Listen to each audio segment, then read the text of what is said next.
Once every generation, there comes an event that alters how we perceive our world. That changes our expectations of what is possible. This is not really one of those events. But hey, Toxic Radio has a brand new studio, and that fucking rocks. So join us in celebrating our excellent new home. Toxic Radio. Awesomer than ever before. What? That is so a word. Planning your Saturday night can be a bit of a bitch.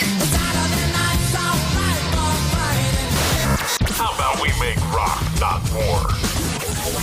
Load up Toxic Radio every Saturday night for the heavy metal happy hour with the one and only Fishman.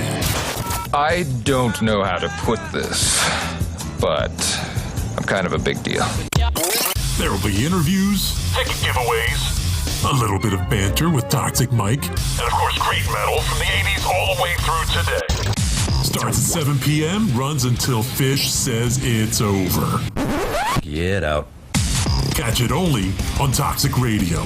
Don't play it safe. Play it toxic. Hey, buddy. Raw. Hey, man, that's a sweet heavy metal happy hour t-shirt. Where'd you pick that up? Thanks, dude. I got it at the Toxic Radio shop. Toxic Radio has a shop? Yeah, dude. It's in the app or online at toxicradio.net. That is sweet. Yeah, and I also got a rockin' Toxic Radio hoodie and a Red Band Underground shirt.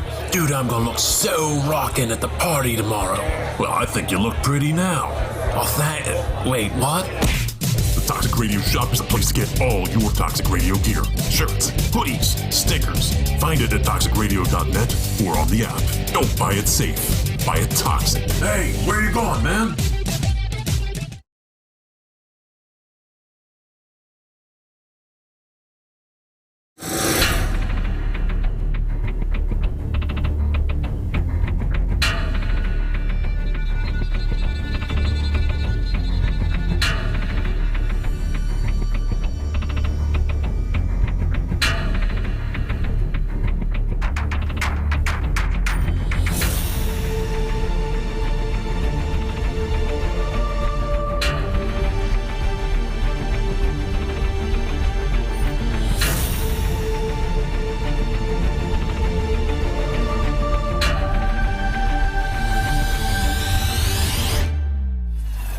Welcome to Paradelphia Radio. This is Rick Pruitt once again here in the Toxic Studios, and with me at the brand new Toxic table, is Mr. Doug Hogate. Hey now, and you know, listen. First of all, my apologies to everybody. We're starting late because I was running a little bit late, and it's funny because I might not be here a couple weeks because I keep having things come up, and when I do come, it's just like I'm almost there. It's like the most anxiety I get driving here all the time. He was stuffing a chicken sandwich down his gullet. No, I haven't eaten yet. But every time, with that being said, I come here and there's just something new added all the time. So there's new stuff here. There's going to be some cool stuff going on this summer. So definitely the place to be here at Toxic Radio. Yeah.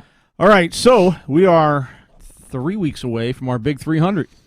You know what? I was going to mention that 3 tonight. weeks away. I didn't know how many weeks. I do. Like I said, I was going to mention something to you about that tonight. I remember when we had our big 100 episode. Yeah. I mean, and that was 200 ago. You know. And again, I mean, even going as far back as I think it was episode 2 or 3 when you and I.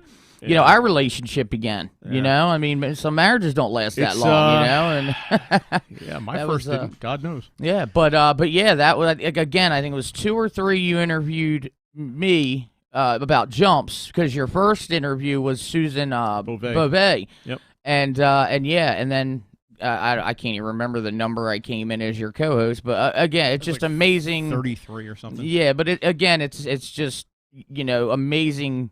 With everything, you much like with jumps, I'm sure with you had this idea. Did you ever think this far along you'd be hitting episode 300? You know, I couldn't even imagine having 300 topics to talk about. Right, much less doing it for 300. Well, think about how many times we've just wung it, not having that, and it sort of flows, Yeah, it just works. We're nerds and idiots all at the same time, and we can do it. It writes itself sometimes. Yeah, exactly. All right, so tonight's going to be one of those shows, kind of. We have a couple topics to talk about, but mainly we're going to be doing some ParaNews, and we're going to be doing, toward the end of the show, we're going to do 7 unsolved mysteries from New Jersey. All right. I'm not involved in anything, right? I don't think I've done anything bad. We don't know. They're unsolved. That's true. So Yeah, duh.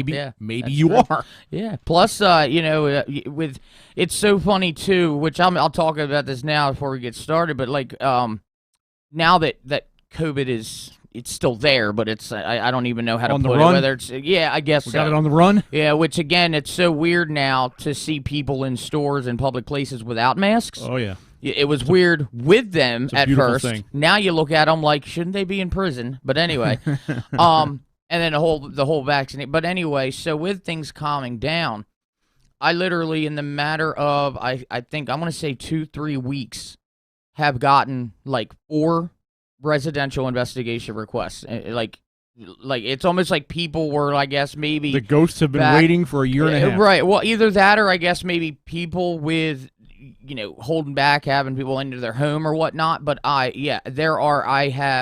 spoken to 3. I have 1 more I'm speaking to tomorrow. I would be curious. And I'd be curious to find out whether or not these investigations that you go on for a little while here, at least, right, after the whole COVID thing blows over, whether they are more intense, the investigations, than previously. And that's what it's funny you say that, because that's something that I'm actually curious to see also is, within a sense, I don't want to say not being disturbed, but with things being so calm, which I know we briefly spoke of, before, is with all the stuff that's going on and how just energy and atmosphere has changed over the last, just over a year now.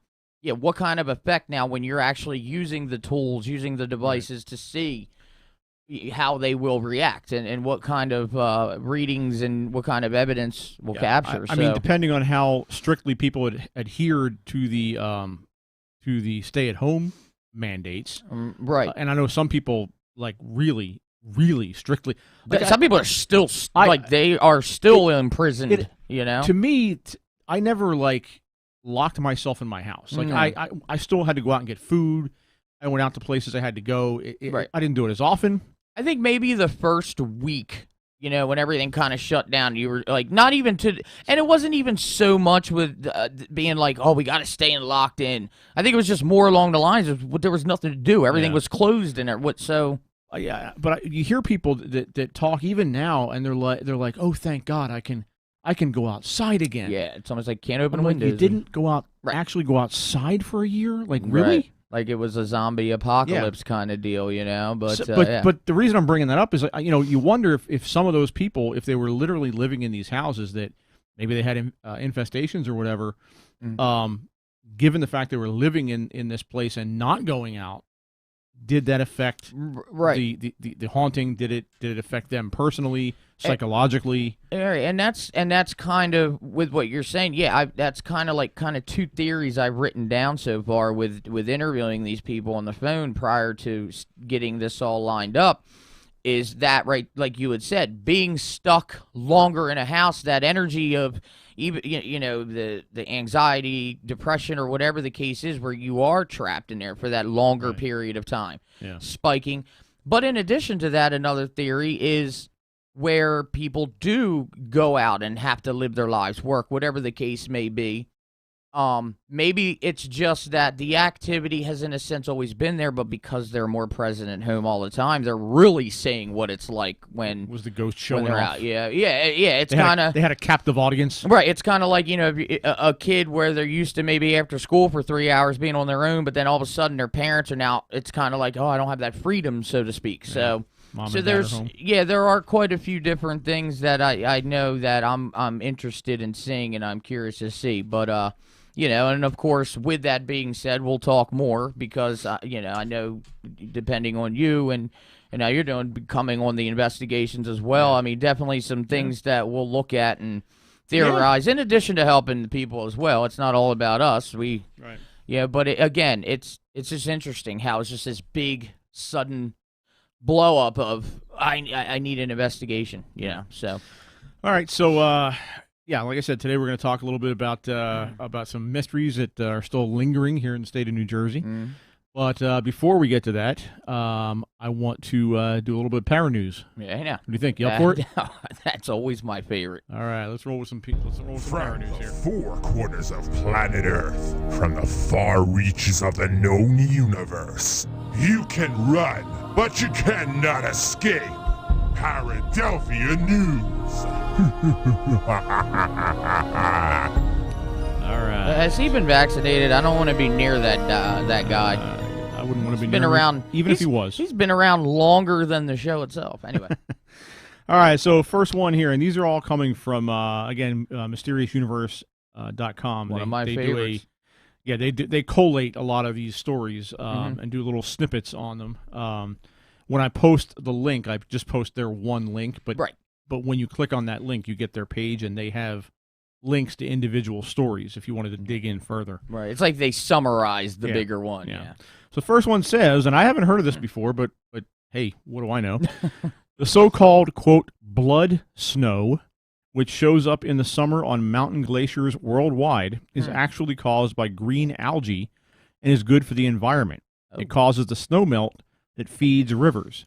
But a new DNA study found that climate change is messing with their systems, and that's not good for the local economy.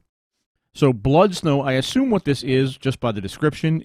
You see the rivers and lakes that turn red because of the algae. Right, exactly. I assume it's the same thing on snow. Right. And it's funny when you saying that. The first thing that popped into my head is one of the biblical theories of the rivers turning red. Right. That being theorized before as being, like you said, the algae, because algae does the Red Sea so much to the water and churns all kinds of colors that it. So yeah, that's crazy. Now it's doing snow. I mean. Yeah. So I mean apparently it's that's what it is, but it's we're messing with the climate, and did you see? Who knows what repercussions there's going to be for that? Have you seen also? Not to go too far off topic.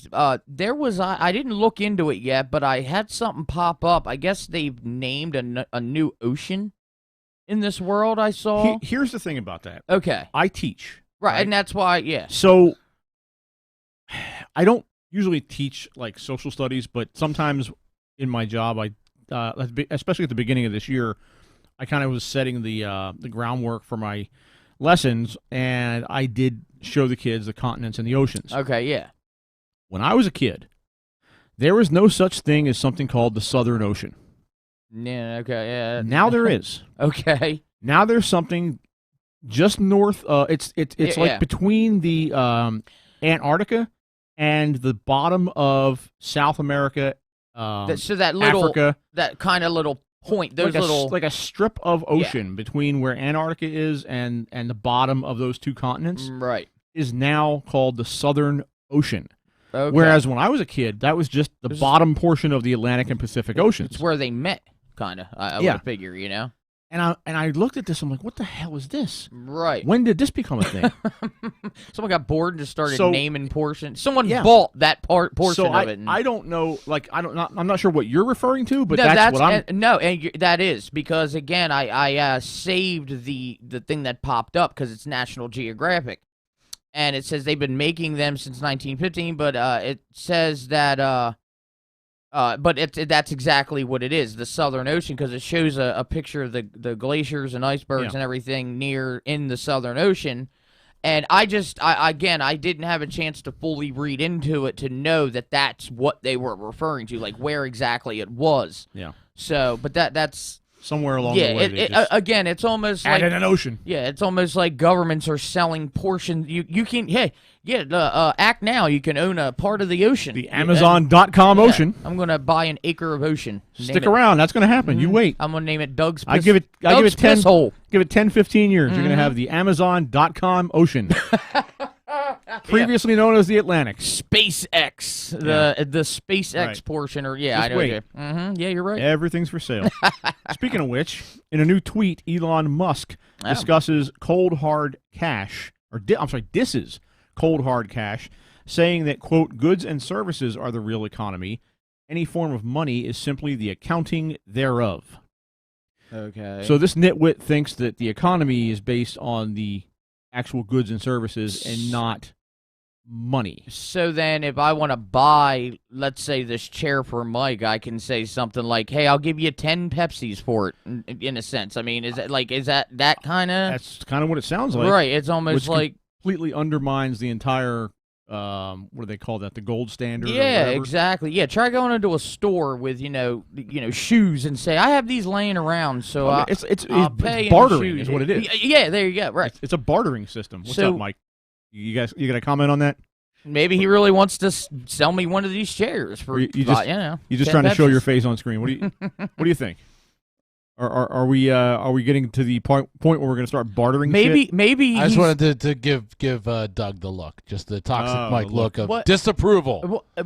I said We're not bartering for anything in here. 10 Pepsis for this chair. Take it or leave it. I'm telling you. Leaving it, you take your Pepsis, and you do it like The Rock. You turn it sideways, and you know what to do from there. I'll just wheel out with Shine it up. I'll wheel out with it. or Turn something, yeah. that little bitch sideways.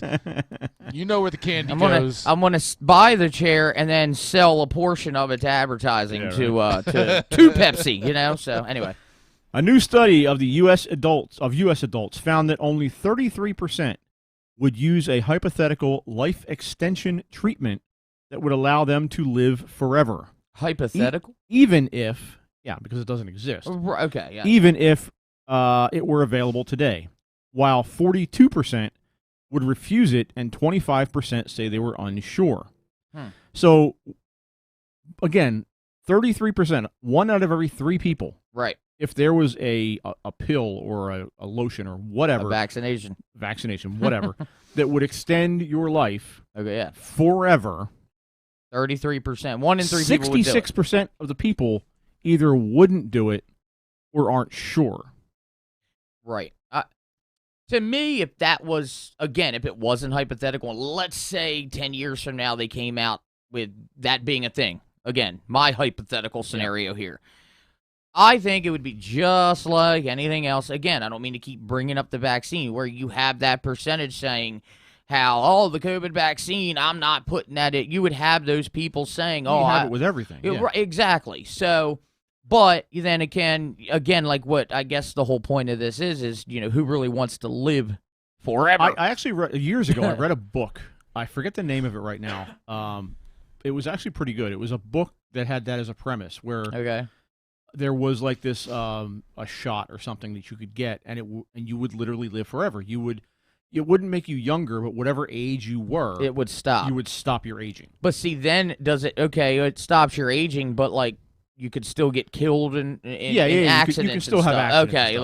like I could, my head wouldn't fall No, off, and no, I'd no, still no. be talking. No, but Yeah. you wouldn't ever get sick. You would never die I of see. natural causes. Okay. And the book, it was interesting because it was part fiction, but it was also part like psychological study. Right. Because you know what happened in the book was you had I forget how it all went. It was years ago I saw this, but it was like, or read this, but it was like underground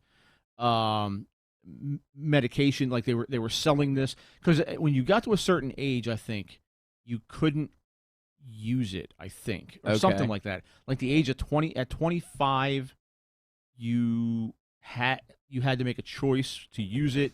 But if you were, or you could make a choice to use it, but if you were like over 60 or something like that, Right. that you couldn't.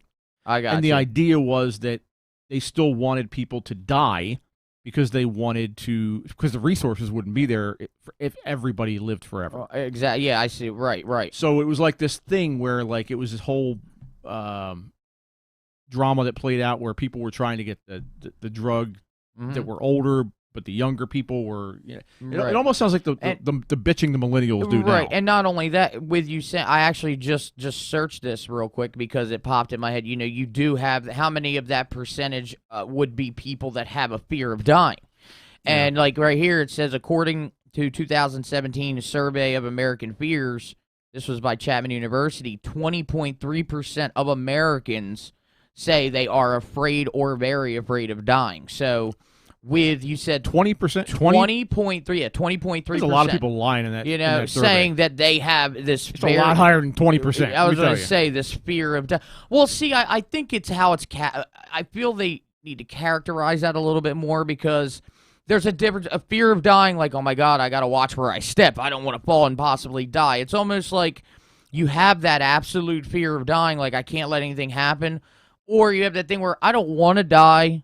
If it happens, it sucks, but I don't want it to happen. Yeah, so I think there's different levels. Well, the only people it. that I've ever heard that have had this cavalier attitude, like, it's cool, I'm fine with it, are people that have had, and they talk about this, have had near-death experiences. Yeah, okay, yeah. Where they come back and they're just like, yeah, I've seen everything and it's cool. It's like an acceptance. Now, that makes me personally feel a little better. Right. That you're so confident all of a sudden. Mm-hmm. Maybe you did see something. Maybe we're good. Right. You know? Mm-hmm. But short of that, I don't know anybody that doesn't have some kind of a fear of that, because that's the ultimate unknown. It is. And that's where the fear is. It isn't so much the fear of dying. It's the fear of the unknown. It's not knowing what the hell happens when you die. So... Yeah. So yeah, I mean, but you're right. It is interesting. Yeah, 20.3. Hell of a lot higher than 20%. You know, so you got, like, you know, I'd say closer to 80% lying in that freaking survey. yeah, it's all the cool freaking tough people trying to be like, I don't give a shit. I'm fine. Some scientists are warning that those growing mega constellations of tens of thousands of satellites, like the Starlink network, will eventually burn up in the atmosphere and release tons of chemicals that could damage the ozone layer and geoengineer the planet in unforeseen ways. So basically, there are satellites out there linked together. Go ahead. I'm sorry. What happens when they crash into the atmosphere all at one time? Right. And see, me being the space nerd that I am, yeah, so for anybody who isn't sure of what the Starlink is, there are literally, on top of all the other satellites, I just picture the International Space Station looking out at the thing and just seeing all this shit passing by, because all the stuff we got orbiting this Earth. Yeah. You know, hence all the space junk and stuff. But anyway, Starlink, in a nutshell, it's a group of satellites. It's communication. They want to use it for, you know, worldwide internet one day, everything. It's just these random communication small satellites. Don't we already have worldwide internet? What's that? Don't we already have that? Worldwide internet? I don't know, but they literally... World Wide Web. That's what WWW stands for. Yeah, well, the connection of it. Well, anyway.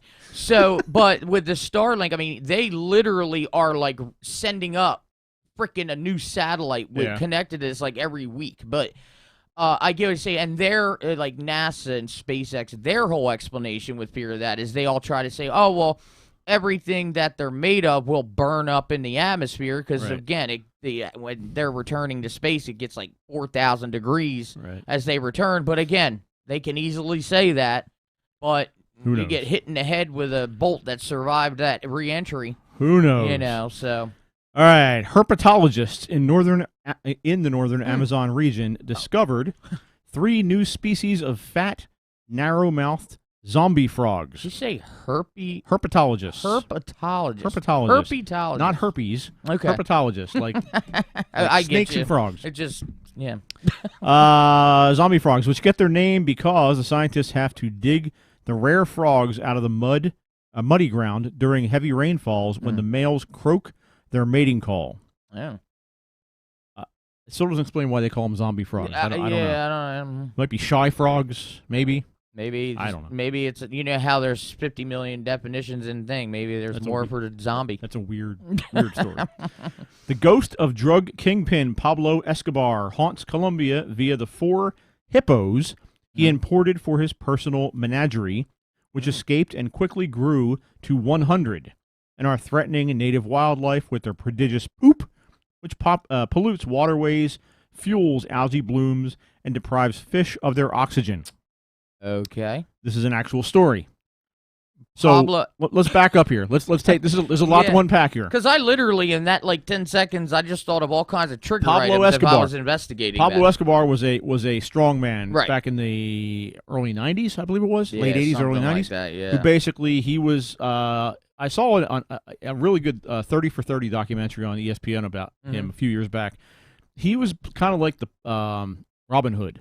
Well, yeah, like anybody that got drug, it most likely came from his. Most likely, he was a drug dealer. He was a drug kingpin. Yeah, right. But what he would do is he would he made himself ridiculously rich. But what he would also do is give money to these communities and give parks and give things like material goods to these communities that were just dirt poor. I mean, so they loved him. He was like a fucking god to these people because he had all this money and he was giving it to them. He wasn't just using it to, exactly. But he got this money by selling drugs to the U.S. and a bunch of other places. It's so tenfold. It's just like, how do you, And he was killed. Long story short, he was killed back in the mid '90s, I think it was. Right.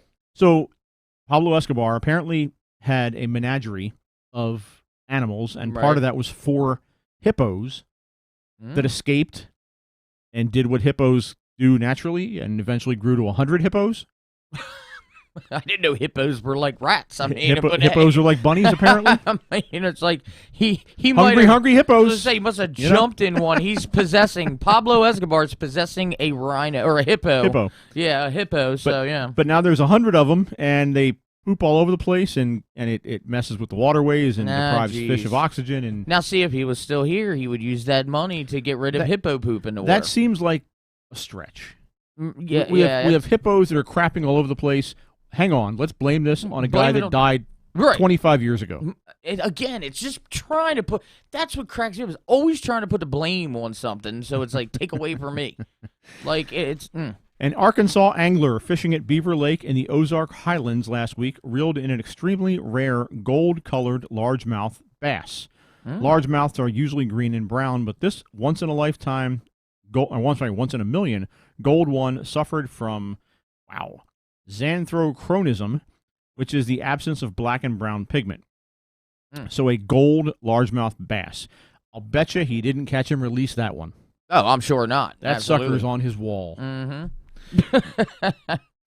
Football, the soccer kind. Star Chris Smalling says he and his topless model wife, Sam, were, quote, gobsmacked to see a silent UFO that flew low in front of them and then stayed high in the sky for an hour before they had to leave the scene. Both swear it was not a drone and they were not on magic mushrooms, but both were too gobsmacked to take a photo or video. Again, a lot to unpack here. Right. Chris Smalling, I don't know who the hell this guy is. Right, He's a soccer player, I guess. Yeah. You don't know him? The interesting part of this is his wife, Sam, the topless model. Yeah, who doesn't? I don't, what does that even mean? I guess she's a model who always appears topless? I guess maybe. Like she's modeling for milk and she's topless? Either that or maybe it's one of those things where she's just like, listen, I'll pose for a porn magazine, but I ain't taking the panties off. I will not. Yeah. I will not wear a top. She only gets half of what the rest of them get. She walks down the street and just lets it all hang out from the waist up. Topless model. Look at all the things they have out there nowadays. Like, you're really surprised. I mean, what? That would be like, now think of it the opposite way. Being like pantless model. So it's just like, I won't take my shirt off. I'll take my pants off all day. Yep. Sounds like something Mike would do. I'll take my pants off all day, but I ain't taking the shirt off. He did that when I came in. I came in. Oh, hey, yeah. Rick, I want to show you what I just. I want to show you my new profession. That's but yeah. That's freaking. So that's the news. So I'm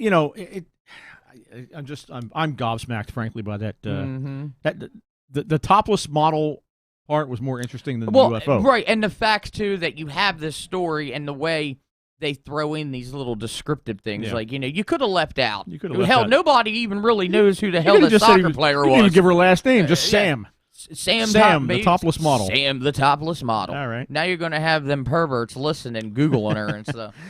All right, so let's move on here. So New Jersey has some mysteries that happened, obviously, in the state over the years. We've been a state for, 300 and whatever years. And there's, I'm sure, a lot more than 7.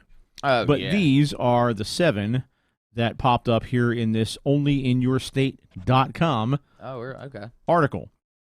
All right, so number 1, and this is probably the most popular one, or the most well-known one, let's put it that way. The Lindbergh kidnapping. Oh, yeah, yep.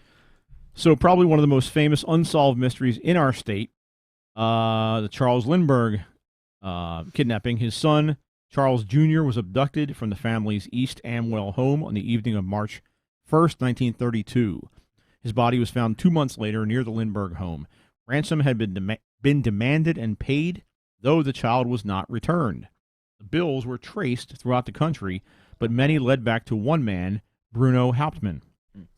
Bruno was convicted and executed, but maintained his innocence. There are several theories that suggest another man, John Condon, was involved, but this has never been proven. Yeah, that's a big one in New Jersey, the whole So- the Lindbergh kidnapping. Yeah, I mean, I don't know what I can say about this that hasn't been said for the past 100 years, but Right. you know, it is very strange. There were movies that were made about it. I think Oh, Jimmy gosh, Stewart yeah. started a movie ages ago about it. Mhm. I I mean, and not only that too. You again, much like any other kind of mystery or murder or any kind of thing that happened way back, the technology back those days. That's why I always say, detective and police and people like that back in the days before they had forensics and everything, Yeah. they were some badass freaking people in that position. Because again, you didn't have shit. You had to literally be a thinker to Well, solve these things in a sense. Like. if you did it Yeah, right. Because, which- well, you're right. Because that's another thing, too, is police departments back then, they didn't communicate nationwide and Yeah, go, no. everything, you could be a serial killer on one side of the country and go to another and no one would know any different. Yeah, so. but the fame that Lindbergh brought to that case, Right. worldwide fame, that Mhm. had to be a lot of pressure Oh, on that God. police department to Mhm. come up with a name and with a perpetrator. And who knows, maybe they just maybe had So- one little piece of evidence and that's why they accused it, just to kind of push them off their back. Was but- this guy really the guy? or Exactly, did he yeah. Just want to throw a name out there. I don't know. It's definitely, and that'll always be. I mean, hopefully one day, but that'll be one of those mysteries forever. All right. Number 2, and this one's, again, kind of sad. It's more recent, too. Mm-hmm. January 12th, 1984, 7-year-old Gary Grant Jr. told his mother he had, quote, an appointment at 2:30, but would be back later. His mother simply believed he had a play date, but when he did not return by that evening, the family grew concerned. After contacting Gary's friends, his mother learned he did in fact spend time with them, but left to go home around 4:30. What happened after that is a mystery. Several days later, his body was found bludgeoned in a parking lot 2 blocks from the family home. Nearly 2 years later, a message was found scrawled on a police car. Quote, Gary Grant is dead. I am living. Another will die on 1/12/86 if all goes right. A second message, scratched into a sidewalk, was found a few weeks later. Gary Grant Jr. lives. I still killed him. Son of a pig officer. Payback is an MF. This led officials to believe Gary may have been murdered as revenge against his father, who was an Atlantic City cop. Even still, an emotionally disturbed friend was arrested for the crime. However, the case was later dismissed, and the murder remains unsolved. Now, see, it's hard because, when you have, again, something that obviously was made public because of this severity of it and everything, and when you get these messages in the sidewalk and the police, I mean, it's almost like, was it just somebody messing around that didn't have anything to do with it? Yeah. Or, again, it's so hard. I go back to the very beginning of the story where it says that your 7-year-old Yeah. told you he had an appointment, and you were like, Oh, go all to right, your play date. go to your appointment without question. This was almost Yeah. 40 years ago. Right. Times were different. This is when, your kids, you could send them off to go ride their bikes around Times the were neighborhood very, very all different. friggin' day. Taryn and I were just talking about this. I looked into, there's actually a podcast I've been listening to. It just started up. I think it's called The Devil Within or something like that. Mm-hmm. And it's basically what it is. Every season of this podcast is going to be a 7 or 10 part breakdown of a case of what seems like or was perpetrated to be a demonic possession case. Oh, wow, And really? the first one has to do with a murder that happened in 1988 in northern New Jersey, where a 14-year-old kid in this completely suburban, all-American town, all-American Irish Catholic family, bludgeoned his mother and stabbed his mother to death, and then committed suicide. Wow. And they found out that what had happened was over the course of about 6 weeks, this kid went from normal, like average, everyday, all-American kid, and he got caught up in Satanism. Okay. And he just did a 360. He was all about it. Got all the books, got into the music. Right. And in 6 weeks' time, he became this other person completely. Right. Now, I haven't listened to the whole. They haven't released the whole series yet, but I looked into a couple of these books that they use for background information, and they're really, really, really interesting. They talk about a lot of things, but they talk about how that satanic panic of the mid 1980s and late 1980s, God, yeah, where that actually came from.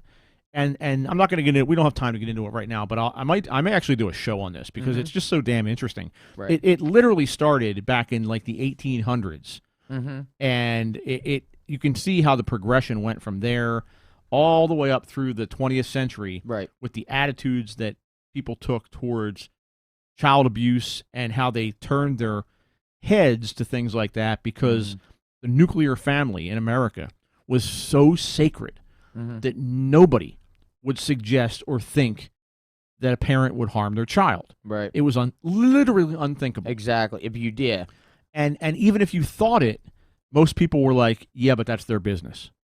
Like, that was literally the attitude. There was no communal, like, let's make sure that the kids in general in the community are safe. Are safe, right. You were your own little island. Every home was your own little country, so to speak. Right, right. And how you ran your country, what you did behind your door. business. Exactly. And what that you was the did attitude. And, So right. that's why it took so long for this to kind of catch hold, where they had the reporting of potential child abuse cases. Again, I'm not going to get into this all right now. Right, because you got to think that that whole the satanic fear, the panic. Right. I mean, that was I look at that as kind of like the modern day witchcraft, so to speak. Well, they draw a direct comparison between that and Salem. Right. And it's funny because, I mean, it's point for point for point. And they draw direct comparisons in about 7 or 8 different ways, and you think about it going, holy shit, that's absolutely dead on. Right. It was a modern day Salem witch trials in a different context. Exactly, yeah. But again, and it's crazy, and going with like what you were saying about the person or the kid you were talking about where he did a complete 360. I mean, getting into statism, something like that. I mean, you're just when you're unaware, if you were always good and you suddenly do that, there's 4 stages of possession, and if you're someone that is not aware of it, you're opening yourself up that being possessed is something that is not going to be hard whatsoever. Apparently, he took the express elevator. So I mean, and one final thing I'll say, that's like the serial killer, the one that he was like the lawyer. He defended himself. Bundy? Yeah, Ted Bundy. Yeah. He kept his innocence till he was executed because he always said, no, that wasn't me, but obviously it was. To me, obviously, I feel in his head, he knew that, yes, physically he did it, but I think that he was someone that suffered from split personality. The bad him was the one doing all them serial killings, but then the good him, in a sense, I just think I think he was a complete narcissist. Well, there's no doubt he was. It's really just, honestly thought he would get away with it. Yeah, and he could fool anybody. Right. It's just, again, we could sit here for days and months trying to. All right, so next one on the list here, the murder of Sigrid Stevenson. The above building, which obviously we don't have for our viewers here, but I'll post these in the show notes. The above building may look like just any other on the College of New Jersey campus, but it isn't quite as welcoming. Kendall Hall was home to a gruesome murder in 1977, the details of which still haunt the campus. The body of 25-year-old Sigrid Stevenson was found on the main stage of the music hall, beaten and bloody. It's believed she attended a show the night before her body was found, and she stayed after to practice the piano. She never left, according to some, and she is still there today. There have been no suspects or leads in her murder, and it remains a cold case. Wow. So this woman was murdered on a stage in the middle of a college campus, and there was no leads, nothing. Just boom. That was it, yeah. That's... Missing, number 4, missing atomic bombs off Atlantic City coast. I mean, hey, they go missing all the time. Just don't shake it too much. On where are we at here? On July 28th, 1957, an Air Force C-124 Globemaster took off on a routine flight from Delaware to Europe. The plane's cargo consisted of several nuclear bombs and one nuclear core. Shortly after the flight began, the plane had some serious issues. 2 of the engines needed to be cut, and an emergency landing was essential. The pilot was to land at Atlantic City's Naval Air Station, but the plane was dropping too rapidly. Cargo needed to be dropped. 2 nuclear core-free missiles were dropped into the Atlantic Ocean several miles offshore. Because the missiles did not have their core, they contained no radioactive material. Still, they were highly explosive. No explosion was reported after the drop, and according to official reports, the bombs have still not been found to this day. Wow, so they could still be somewhere. So they're not going to, it's not going to be a nuclear explosion. Well, no, it is going to be a gigantic explosion. Right, yeah, right. If they ever, the wrong fisherman drops a line down. Pulls something up, be like, whoop, didn't mean that for to happen. Got something here, Bob. I got something here. He's going to have more than that because you're going to have everything floating up. Yeah. The Ghost Sniper of Camden. Number 5. Oh, what, really? Huh. On January 25th, 1928, a bus windshield and the windshield of 4 other vehicles were shattered by unknown projectiles while crossing the Camden Bridge, which I believe Camden Bridge is what they used to call the Ben Franklin Bridge. Oh, really? Okay. I think. Or either Whitman or the Franklin. I don't remember which it was now. Now you got me curious. As you're reading, I'm going to look that up. Google that. Okay, I got you. I'm on it. The attacks continued for months, though no one was severely injured. No gunshots were heard, and it is possible the perpetrators were menacing youths with slingshots. Even still, it's quite strange that there were so many attacks and no one was ever caught. Is it really odd? Because it could have been kids with slingshots. Yeah, you're right. I mean, there could have been so many different things. It's just, yeah. That's kind of weird. All right, number 6, the disappearance of William Ebenezer Jones III. On December 17th, 1962, 3.5-year-old William Jones was playing in front of his Vineland home with his dog and younger sister. His mother says she was watching the children through the window, but left for a moment to check on her other son. When she returned, her daughter was standing in the doorway holding a plastic poinsettia. William was gone. His sister said that a man had given her the plant and taken William.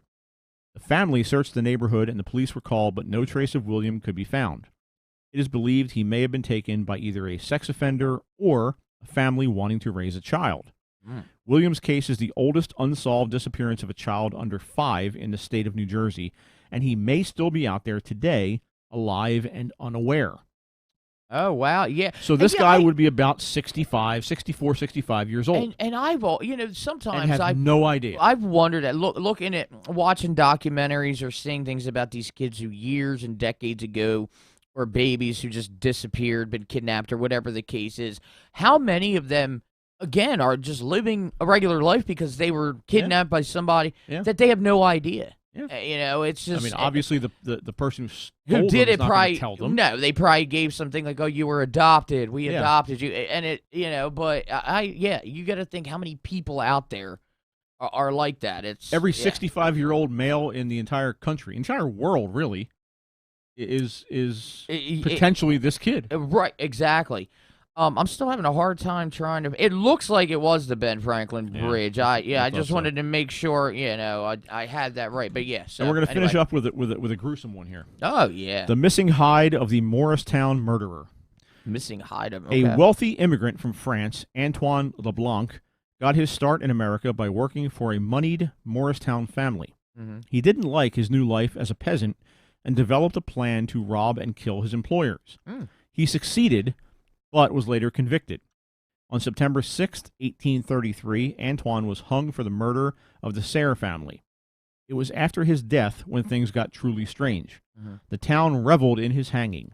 His body was used for medical experiments, and his skin was allegedly made into leather souvenirs for local families. Okay.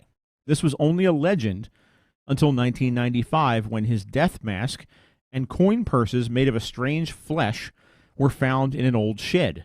It is believed that the remainder of his hide is hidden in homes throughout the Morristown area. I mean, again, if you don't know and you got some kind of heirloom or something to pass out, like, how bad did they hate this dude? I'm telling you, Like seriously, it's one thing to kill somebody, but then to goddamn, literally, that's nuts. But again, we're gonna make purses out of your ass, and not, literally. It's something. And I can't remember. Something I had seen. It was kind of similar, not as much, but like where again, like it was like a wax museum or no, it was like a Halloween attraction somewhere. They had bought or some kind of thing, like a wax figure, looked like, and ended up being like a real body. That's the plot of every wax. But movie, wax museum right. movie. Well, this was yeah, you're right. But no, this was actually the thing. Like someone who was running like a Halloween attraction. Yeah. Ended up buying, I don't know, it was at auction or what, but it was like a wax figure, and it had it for like years, and I guess it was decaying and fell off, and then it saw that it was like made up of bone and tissue. It was like, man, I've had this dead body here this whole time. Shit people do. You know, and it's just, yeah, you're right. Like, shit people do. It's like, are the shoes I'm wearing, were they once someone's elbow, you know? So. It could have been an alligator. Yeah, well, that too. I mean, hey. All right, so we're going to get close to starting to wrap things up here, but I did want to mention a couple things. A couple weeks from now, we're going to have Dash Daring on to talk about Blobfest. I keep mentioning this. I keep throwing it out there. Tickets are on sale now at thecolonialtheater.com. $25 gets you a ticket for the weekend. They have a whole which isn't bad at host all. Of different events going on from Friday night all the way through Sunday night. Movies galore on Saturday and Sunday. Friday night is a lot of the events like the Miss Blobfest, and they have a tinfoil hat contest, and they have a screaming contest, and they have it's a whole bunch of stuff. Yeah. Saturday night, Mr. Lobo is doing a what do they call it? Spook show, vaudeville show. Okay. Which we saw a couple years ago when I was up there. Right. But for $25 you get access to this for the whole weekend. And it's a whole week, like $25 friggin' bucks. That is amazing to be able to something to do, you know. And I think they said they post every now and then on social media. I think they said they had they have. I think it was last I saw was 19 states. People from 19 different states bought tickets. That's cool. To the virtual event. Last year, trying to beat their record. Last year they had 32. I think he said. Okay, gotcha. So they're trying to beat their record for that. Plus now they have people from Canada too. Right now, because I remember obviously last year but the year before, that was you were up there for one of the days, right? Or you went for the weekend? Up there for Saturday afternoon. That's right. Yeah. So now is that something that you think, or you haven't really sure yet? Oh, I'd go back up there. Yeah. Once they do it live, I'll go back up. Because that's something. Because I know the year that you went before, something happened, but because that's something I want to do too. Oh, yeah. So I definitely go back up once they do it live again, which hopefully is going to be next year. Right. Yeah, I'll be back. With COVID, everything, you know, because that's something. Yeah, because tinfoil hat. I mean, that's so awesome. And the last item here, I'm going to defer to. You just got back to a seat too. I'm going to defer to Michael, Toxic Michael. You're there. Yes, there I go. He's getting himself. You gotta pot yourself up, brother. He can't even run his own stuff, man. No, I'm just kidding. It figures. I walk away from the booth for one time. Hey, I waited for you during Paradelphia. I could have thrown you under the bus and thrown it to you when you were in the bathroom or you were in there eating a sandwich or whatever you were doing. That's what I do. Now. I go into the bathroom to eat a sandwich. I just want nobody to watch me while I shove things in my mouth. I don't know what your quirks are. It says he only shuts the door to use the bathroom when he is eating the sandwich. You know. So. Your food fetishes. No. So the reason I called you in was weird turn. The reason I called you in is Toxic has a big event this weekend that they're covering down in Atlantic City. Yeah. So celebrity boxing is going on. Lamar Odom versus Aaron Carter is the top billing fight for this event. I can't wait for that. As of right now, because obviously I'm here in the studio, Jamie's here in the studio. We are not down there right now, but the Fishman, Laura. Godfrey from Taking It Deep with the Godfrey are all down there right now. I was watching online as they were getting footage from the weigh-in with Chuck Liddell, Ice-T, like I said, Aaron Carter and Lamar Odom, and so many other Jeez, huge names there. Yeah, that's awesome. Wendy Williams has confirmed that she will be sitting ringside tomorrow night for the fight. Wow. It is sold out. The highest price ticket at the Showboat. It's no longer the Showboat Hotel and Casino, by the way, because it's just a hotel. Right. Cut the casino off. Just the Showboat. They have a giant arcade there now. Arcade and hotel. You guys might like this, by the way. I know I'm kind of going off track real fast. But I was there today, kind of there setting up with all the equipment with the team, and they have like old school arcade, like Joust, Really? and Centipede, and Pac-Man. That's awesome. I'd be there for freaking hours, man. Right, Oh my but god! not even just like the popular ones, like the old school Defender ones. and Asteroids. Oh and- yeah, yes. right. yeah. Like it's not just like Dig three. Dug and It's not Oh like, my god! they have the original Super Mario Brothers, like from the arcade. Right. They have all this crazy stuff, and it's like a whole row. It's not just like 3 or 4. And I started nerding out so much. I Oh was god, like, yeah. oh my It'd be God. like screw everything else going But on. I'm it- like here. It yeah. even goes even a step further to the arcades of the '90s, and we're talking about Mortal Kombat and The Simpsons, and yeah.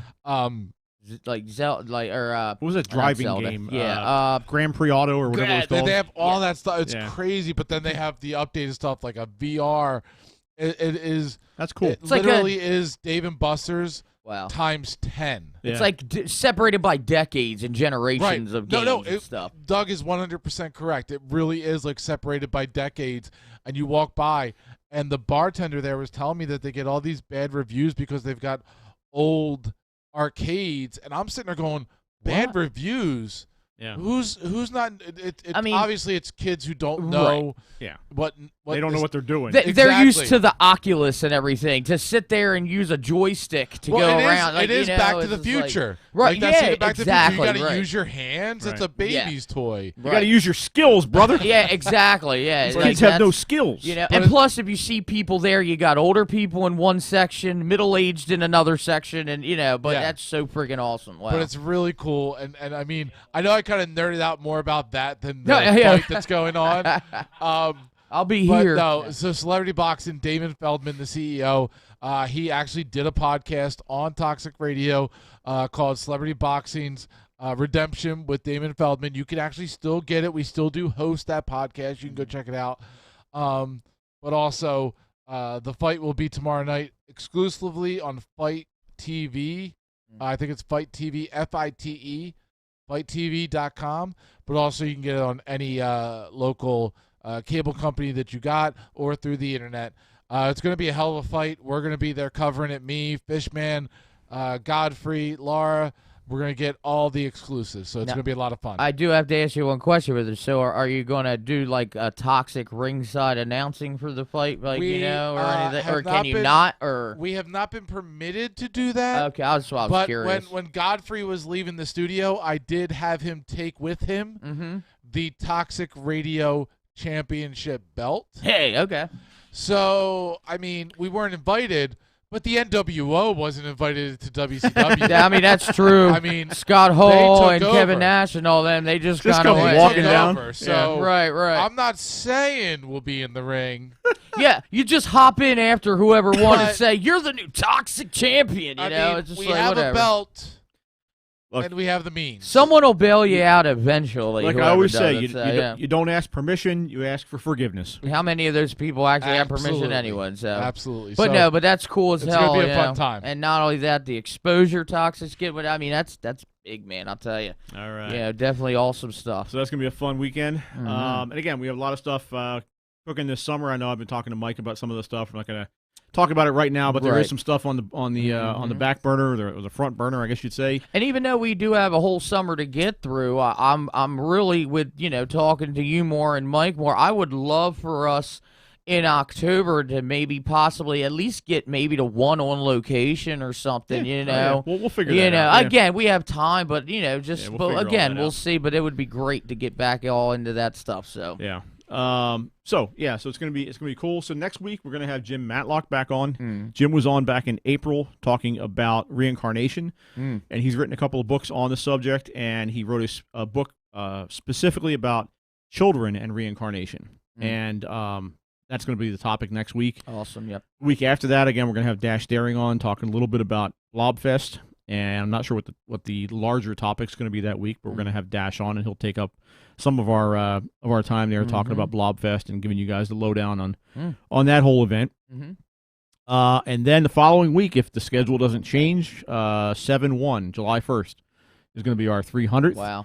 That's And I have some plans for that. I'm not going to go into that right now, awesome. but I have an 300. idea of what I want to do, and It's going to be something different than we've done before. It's going to be kind of the same and yet different. Toxic's funding us to go to Hawaii or something to broadcast. That our would be 300, something. you know. So, but yeah, That would be something.